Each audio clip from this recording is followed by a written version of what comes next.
continuamos con los repasos de temas introductorios para el curso de ilustración de moda que transcurre durante el segundo semestre de 2025. En esta oportunidad vamos a cerrar este primer ciclo de repasos hablando del manejo de color.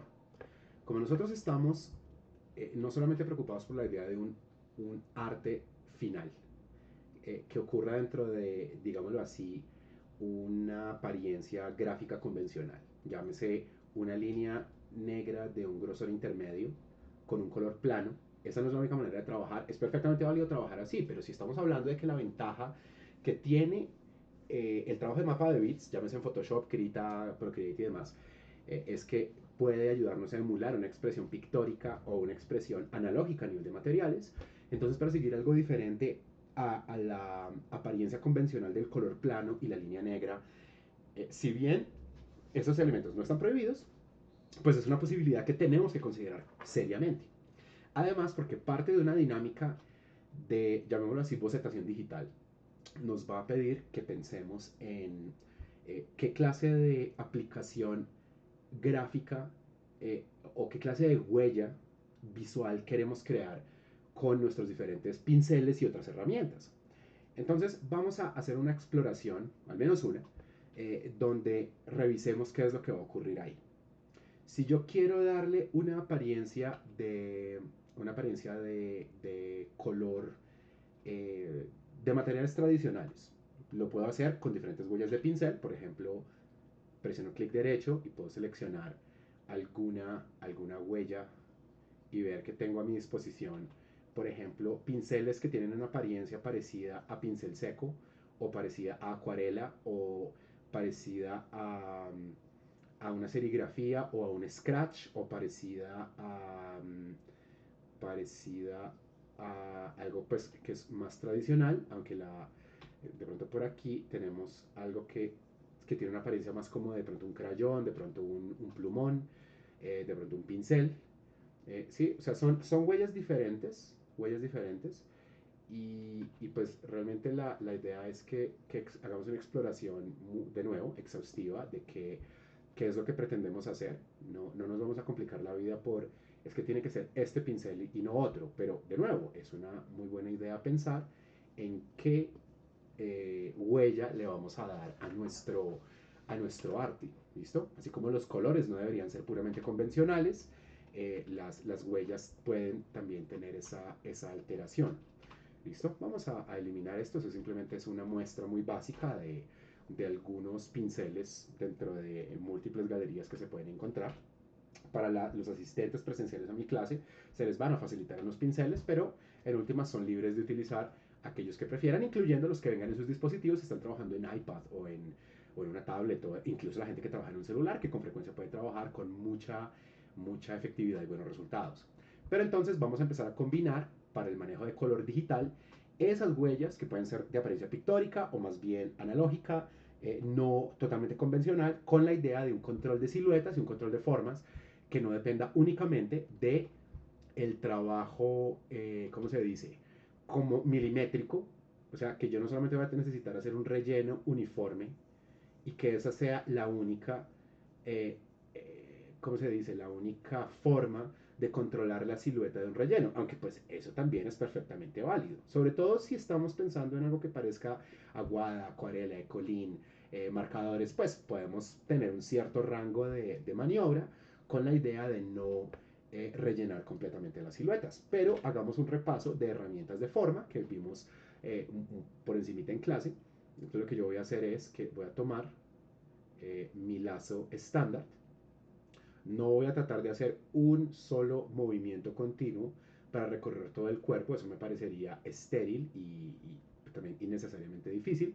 Entonces lo que voy a hacer es que poco a poco voy a recorrer la forma de este atuendo, la segunda variación que le puse a esta modelo, y ese atuendo eventualmente va a recibir un trabajo de una serie de rellenos. ¿Listo? Recuerden qué es lo que está pasando aquí. Yo presiono la tecla L para activar el lazo. En este caso, por defecto, lo que está activado es el lazo estándar, la que simplemente se llama herramienta lazo. Y en la barra de control, atentos, aquí en la esquina superior izquierda de la pantalla, yo busco el segundo icono que se compone de dos cuadrados fusionados que se llama añadir a selección. El tener activada esa opción me permite progresivamente aumentar mi selección, o sea, esta área que es una máscara, de nuevo, presupongamos que alguien está viendo esto que nunca ha usado Photoshop.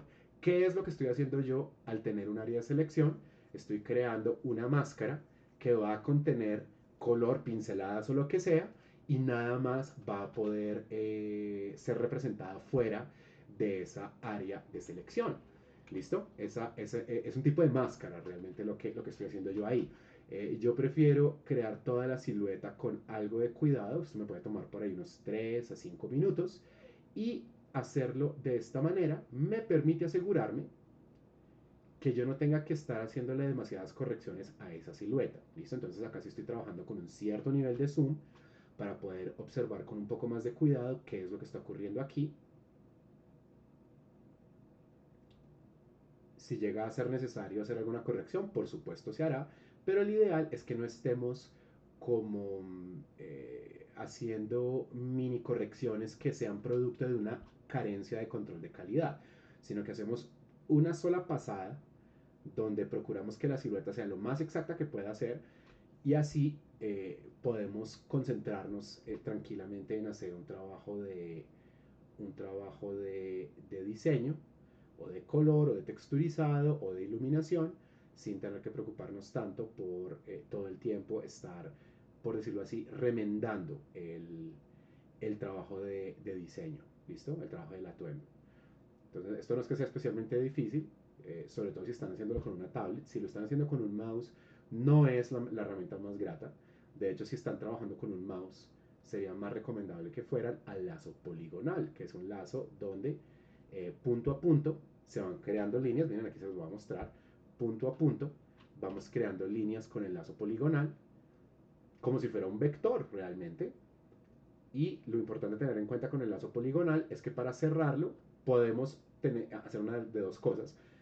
Vamos al punto de inicio hasta que el cursor cambia a un círculo, o alternativamente podemos crear nuestra área de selección libremente y no importa dónde estemos, cuando estemos listos para cerrar la selección, simplemente presionamos control, el cursor cambia a el icono de lazo poligonal más un círculo y ahí cerramos. Acuérdense que con Alt lo que vamos a hacer es restar a la selección y en cualquier momento tenemos la posibilidad de decir vamos a ensanchar aquí, vamos a angostar allá, vamos a pulir la forma, pero si van a hacer esa corrección me parece más recomendable para todos los que tengamos tablet que la hagamos con el lazo estándar, porque básicamente va a ser como seguir dibujando la forma que tiene la selección. No nos vamos a preocupar, por ejemplo, porque tenga un borde geométrico exacto, porque esto realmente es muy bocetado para tolerar esa clase de trabajo que ya no sería meticuloso, sería un trabajo excesivo que además consumiría demasiado tiempo. ¿Listo? Entonces ya que tengamos eso, asegurándonos que pues de nuevo nos tomamos un par de minutos para que las cosas queden bien, vamos a hacer un relleno plano. Con el relleno tenemos, pues como pasa con virtualmente toda herramienta o procedimiento de un programa de mapa de bits, empezando por programas de Adobe, con cualquiera de esos de procedimientos que vayamos a hacer, suele haber por lo menos dos maneras de hacerlo. Entonces, en el caso de un relleno, podemos usar el gradiente o podemos usar un bote de pintura. El bote de pintura es el método más común para hacer un relleno, pero no es el único y realmente no es el mejor. Lo que nosotros haríamos si vamos a rellenar con bote de pintura es simplemente sacamos la herramienta y hacemos el relleno y eso pues no tiene mayor problema. Eh, pero una forma más efectiva de hacer rellenos es usar el gradiente. Entonces lo que hacemos es presionar G y Shift G hasta encontrar la herramienta gradiente. Nos aseguramos de ir al cuadro de selección y allí vamos a seleccionar la opción Basics o básico y seleccionamos la segunda opción que es ir de color a su transparencia. En caso de que estén en versiones mucho más recientes de Photoshop, les recomiendo que una pestaña que aquí no está, porque yo tengo una versión que es un poquito más vieja, es como 2022 más o menos, pero entonces hay unas versiones más modernas donde aquí al lado de esta miniatura del gradiente, en la barra de control, hay una pestaña desplegable que dice degradado clásico o dice degradado interactivo, si no estoy mal. Los degradados interactivos, pues como cualquier otra cosa, tiene su utilidad, pero me parece que pueden ser un poco engorrosos. Entonces les recomendaría que usaran el degradado clásico para que ocurra algo como esto. Ustedes podrían decir, usted ahí no ha hecho absolutamente nada. Usted hizo un relleno plano, sí, eso es cierto, pero si ahora yo empiezo a variar el color, a variar el croma, a variar el nivel de saturación, y yo cambio, por ejemplo, al gradiente radial, miren lo que empieza a ocurrir con los colores. ¿Sí? Vamos a cambiar a tonos todavía más claros para que me entiendan bien lo que está pasando ahí. ¿Listo? Estoy creando un relleno de apariencia mucho más dinámica, perdón, por virtud de complementar un relleno plano con un relleno que es más dinámico por virtud del uso de gradientes. ¿Listo? Ahora, aquí tengo una ventaja y tengo un problema. La ventaja es que tengo una silueta que se ve bastante bien. O sea, miren, yo desactivo el boceto del vestuario y dejo prendida solamente la silueta y funciona. O sea, me tomé el tiempo de crear una silueta donde la idea de correas, la idea de taches, hasta cierto punto la idea de encaje, hasta cierto punto la idea de pliegues, la idea de la tela plegada o comprimida por virtud de, por ejemplo, lo que está pasando en los muslos, cintas y correas que están apretando el músculo y tejido adiposo de los muslos. Eso está representado ahí. No estoy representando por accidente licra, así sean prendas ceñidas al cuerpo. Pero aquí en todo caso tengo el problema de que tengo múltiples prendas. Esas prendas están divididas por sectores, están divididas por correas, por otras cosas, y no las puedo ver. Tengo aquí dos opciones. Yo puedo tomar mi capa de color y ponerla por debajo del boceto, ¿sí?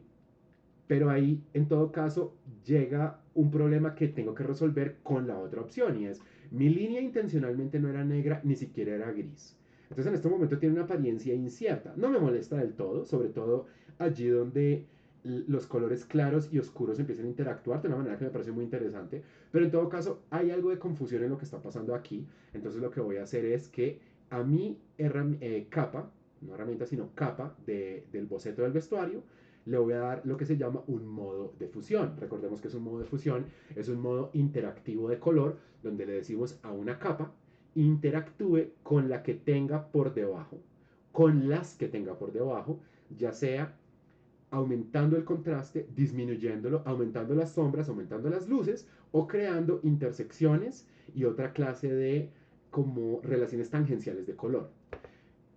Los modos de fusión son múltiples, vamos a explicarlos con más detalle en clase, pero por ahora lo importante a tener en cuenta es que los modos de fusión son completamente interactivos. Entonces, si por ejemplo yo selecciono uno de los más comunes, multiplicar, lo que le voy a decir a esta capa es oscurezca todo lo que tenga por debajo. Todo lo que tenga por debajo.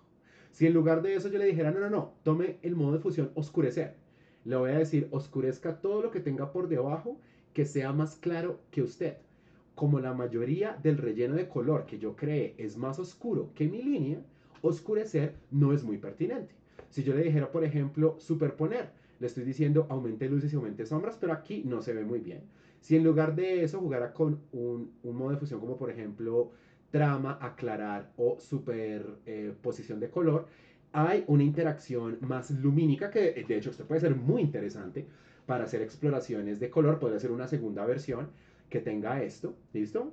Entonces, por ahora yo podría dejarlo así o podría decirle multiplicar. Eh, Voy a elegir por esta vez multiplicar porque este boceto tiene algo de convencional y es que tiene, ¿cómo se dice? Un tipo de, un esquema cromático que se presta más para que se lea mejor si la línea es más oscura, así no sea negra. Nuevamente, nos acercamos y nos damos cuenta que esa línea hasta podríamos llamarla chambona o chapucera, en tanto que line art, pero es que no es un line art. Cuando nos alejamos nos damos cuenta que la apariencia total en general se ve bien, aunque hay un par de pecadillos que todavía se pueden corregir. Entonces voy a tomar un pincel común y corriente, el basic, me voy a asegurar que no tenga opacidad, me voy a asegurar que sí tenga opacidad perdón, que sí tenga control de tamaño según presión, pero miren, le desactivé. Se supone que cuando este botón está prendido, se activa la opacidad según presión, como si estuviéramos haciendo un marcador a base de agua que sea muy clarito. Y ahora yo digo, no, no, no, yo quiero el pincel completamente opaco. Desactivo esta opción. Y resulta que me siguen saliendo colores que no son opacos, sino son semitransparentes. ¿Por qué pasa esto? Porque los pinceles tienen una programación o un condicionamiento al momento de su creación, que significa que algunas condiciones no se van a poder controlar desde la barra de control. ¿Significa entonces que tengo que cambiar de pincel? No, no es así. Lo que yo puedo hacer es presionar la tecla de función F5 para ir al panel ajustes de pincel.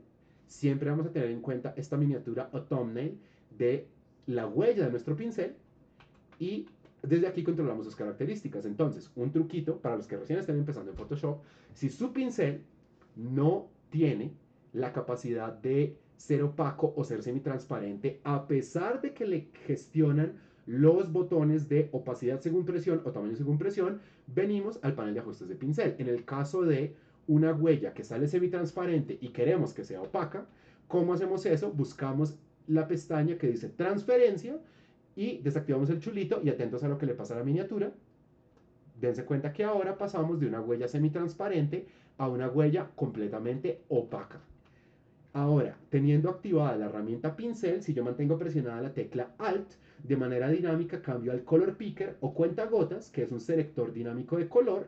O sea, yo no tengo que hacer esto para seleccionar el color, ¿sí? No tengo que ir a una ventana de selección de color, ni tengo que ir al panel de color que se activa con F6, sino simplemente mantengo presionado Alt y selecciono un color adyacente para hacer este pequeño remiendo en la forma del color. Y algo parecido puede pasar acá en la bota, donde hay un desfase que me parece que, si bien yo no pretendo que esto sea perfecto, ese desfase me parece que no se ve especialmente bien. Entonces hacemos esa pequeña corrección y seguimos adelante.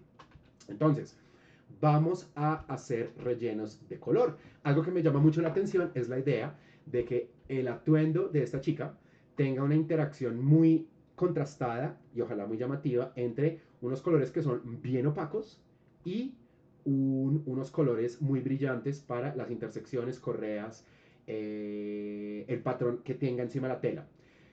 Pero entonces aquí es donde viene un potencial problema para los que recién estén empezando. Toman el selector de color y solamente, no el selector de color, sino el panel de color, y solamente seleccionan colores que sean ultra saturados. Eso no es muy bueno. Desde teoría del color deberíamos jugar más con claves medias, reservar ciertos niveles de intensidad del color solamente para los puntos más importantes del diseño. Pero además de eso, ¿qué pasa si yo empiezo a hacer esto? Y luego aquí, y luego aquí, y luego aquí, pues yo estoy rompiendo la silueta del vestuario. Y si yo dijera, no, no, no, entonces espérenme, yo más bien voy a tomar el lazo, entonces voy a crear aquí esta área, voy a crear esta área, voy a crear esta área, voy a crear esta área, y lo mismo, tomo el bote de pintura y hago un relleno y otro relleno. Eso no se ve del todo bien, y algo que empieza a ocurrir es que, no sé si se dan cuenta, pero el borde, miren, ahí lo pueden notar, miren cómo se expande. El bote de pintura en una capa normal, a medida que lo vamos aplicando, va creando bordes mordisqueados y eso no se ve muy bien. Entonces, ¿qué es lo que vamos a hacer? Vamos a crear otro modo de máscara. Vamos a aislar lo que ya está relleno de colores opacos, que es esta capa que tiene solo el vestuario, y vamos a asegurarnos que nada pueda salir de ahí. Entonces, aquí está la capa normal. Si yo hago esto, todo rompe esa silueta. Pero si yo voy debajo de la pestaña donde se seleccionan los modos de fusión, donde están los llamados modos de bloqueo, y selecciono el primero, el llamado bloqueo de píxeles transparentes, miren lo que ocurre. Primero, a la capa le sale un icono de un candadito en línea, que significa que hay un bloqueo parcial. Si fuera bloqueo total, que es este candado de acá, el candado aparecería blanco. Bloqueo total significa que la capa no se puede mover, no se puede intervenir, no se puede borrar, no se puede añadir, no se puede pintar, no se puede transformar, solamente se puede prender o apagar. Quitamos el bloqueo universal y queda el bloqueo de píxeles transparentes. La capa se puede intervenir, pero, crucialmente, solamente allí donde previamente añadí información, se puede añadir información nueva. Entonces, yo con eso muy rápidamente puedo entrar a crear esos parches de color que yo necesite. Por ejemplo, me interesa que haya, sí, como les mencionaba, un esquema de color dinámico. Y de hecho, pues no nos vamos a concentrar solamente en colores planos, vamos a jugar con más cosas. Vamos a cambiar tonalidades. Entonces, algunas partes de la ropa la voy a dejar más oscura, otra parte la voy a dejar más clara. Voy a pensar en una armonía de color. Eh, es decir, no voy a simplemente a añadir colores porque sí, sino quiero que los colores de este diseño se sientan como que están enlazados. ¿Listo? Entonces ahí voy creando eso. No me voy a preocupar, por ejemplo, por aislar una de esas correitas, porque yo voy a trabajar de manera gradual. Yo voy a procurar que el color general se aplique de manera general, valga la redundancia, y después le añadamos detalles que se van a considerar que están por encima. ¿Listo? Entonces yo voy a jugar con la armonía de color que me da la misma prenda. Esto no es que sea obligatorio hacerlo, pero es una forma interesante de acercarse a la idea de lo monocromático. ¿Sí? Vamos a empezar a jugar con temas de cambio de color, por ejemplo, en el calzado. Como siempre, estoy jugando con la idea de que hay una armonía de color, pero no es estrictamente simétrica. Entonces ahí es donde tengo la posibilidad de decir eh, a ambos lados pasan cosas que son ligeramente diferentes sin que se llegue a sentir, espero yo, que la prenda tiene disonancias. Que en todo caso, pues o sea, yo de nuevo no soy un diseñador de modas, pero ejerzo mi carrera como ilustrador semifigurativo más para diseño visual y narrativa y sé que las disonancias dentro de un personaje que se puede leer como caótico pueden ser una muy buena aproximación a diseño. Entonces esa parte no me va a preocupar mucho. ¿Listo? De nuevo, la idea de que el diseño tenga algún nivel de lo imaginario, de lo expresivo, ¿no? Pues eso no tiene por qué, ¿cómo se dice?, entorpecer la aplicación de un buen diseño. ¿Listo? Entonces vamos a crear aquí una que otra anomalía de color. De nuevo, seguimos jugando con la idea de una armonía entre tonos. Y ahora que ya llegamos hasta acá, esto yo lo podría estar haciendo en otra capa, pero como este es un boceto más bien sencillo, simplemente voy a procurar hacer pequeñas correcciones sobre la marcha y ya con eso voy a tener la representación de este primer nivel de información. Entonces, por ejemplo, quiero que en el pantalón esa bandita naranja sea una anomalía. Y creo que aquí se vería mejor si esta bandita fuera más oscura. ¿Sí? Como la interacción de tonos altos y bajos.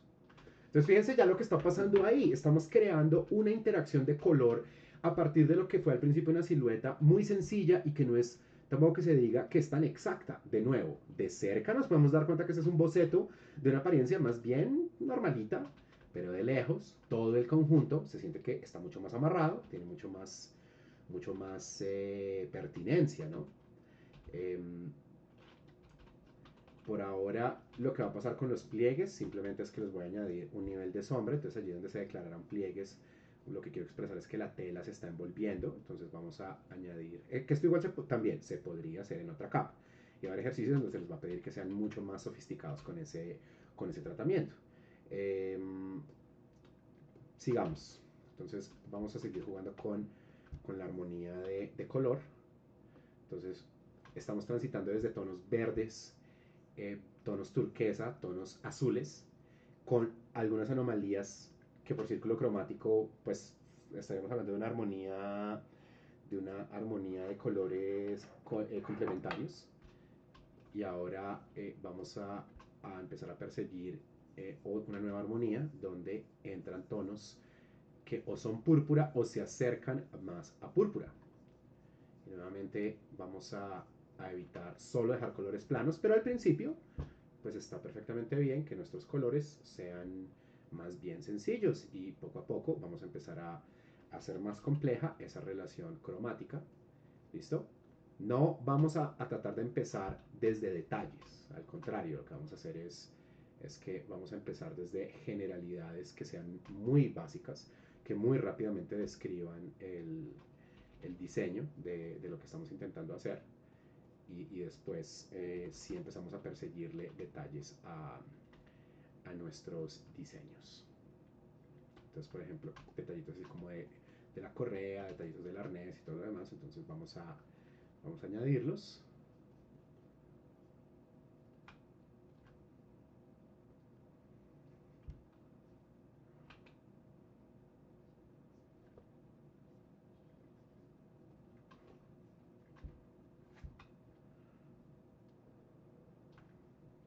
Aquí me estoy valiendo mucho del uso del color picker para, para conseguir esa variedad tonal sin tener que acudir únicamente a la selección de color, que igual no tiene ningún problema que hagan selección manual de color, pero recuerden que pueden de manera dinámica obtener colores y obtener tonalidades a partir de esos colores desde el uso de esa herramienta Color Picker.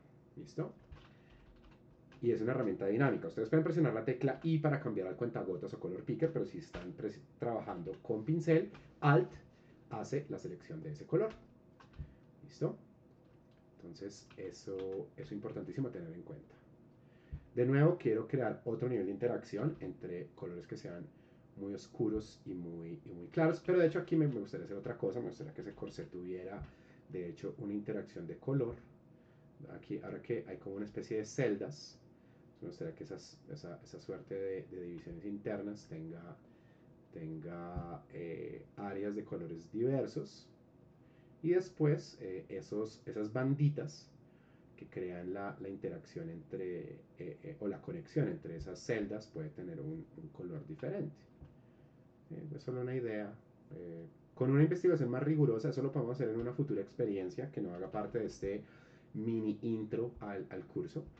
Pero en partes más avanzadas del semestre podemos hacer ejercicios donde hagamos explícita la presencia de unos referentes y la forma como los vamos a modificar y a integrar dentro de una propuesta. Por ahora pues estamos haciendo algo muy preliminar, entonces solamente desde la imaginación podemos defendernos, pero pues aquel de ustedes que quiera arrancar con la idea de mezclar referentes, pues eso ayuda mucho a la creación, ayuda mucho al proceso creativo, ¿no? Que uno diga, por ejemplo, voy a pensar en una época, voy a pensar en una subcultura, voy a pensar en un estilo, en una corriente, en un autor, pero no lo voy a solamente imitar, sino que voy también a hacer una intervención mediante la distorsión de sus componentes visuales para hacer una transformación en otra cosa. Eso puede ser muy significativo. Pero pues como estamos solamente haciendo un repaso de fundamentos, y ya este video es el que está quedando más largo de todos, entonces pues estamos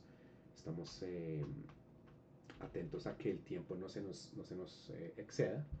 Entonces pues vamos a ponerle un cierto límite a qué tanto vamos a hacer aquí. ¿Listo? Entonces ya temas como máscaras y otras cosas, vamos a hacer repasos de eso para futuras experiencias, pero por ahora lo que tenemos nosotros aquí es una versión muy preliminar, pero concreta de un diseño. ¿Listo? Tenemos una primera exploración sujeta a cambios, sujeta a correcciones, ni de lejos perfecta, ni mucho menos, pero donde todo el proceso ha sido llevado a cabo. O sea, hemos hecho una interpretación que surgió, recordemos, hicimos un primer repaso de cómo utilizar la línea. Después de eso, lo que hicimos fue revisar cómo a partir de un referente podemos crear desde calco un figurín. Seleccionamos otro referente y creamos desde observación una referencia mucho más interesante. Se alcanzó a pulir, se le alcanzó a dar un poco más de detalle a nivel de, o más bien un poco más de precisión en su anatomía, pero a nivel de línea, recordemos siempre, estamos hablando de algo extremadamente básico que no calificaría nunca como line art. Hicimos una primera prueba de vestuario, que no me molesta, mucho más sencilla. Hicimos otra que es más aventurada. Nuevamente, alcanza a funcionar sin línea, pero por ahora el elemento línea, sin que esa línea tenga que ser negra, alcanza a potenciar como toda la forma, o sea, se alcanza a verse mejor si existe el boceto del vestuario, entonces pues listo, ahí podríamos decir, tenemos una exploración completa y seguiremos con nuevos repasos, pero por ahora vamos a detener este primer nivel de repaso introductorio. Recuerden que si son asistentes a mi curso, estamos siempre en cualquier hora y cualquier día disponibles para responder cualquier pregunta. Y pues las personas que no sean del curso, si quieren dejar algún comentario o alguna inquietud, trataremos de responderla en un tiempo oportuno. Que tengan un excelente desarrollo de proyectos y nos veremos en un futuro video.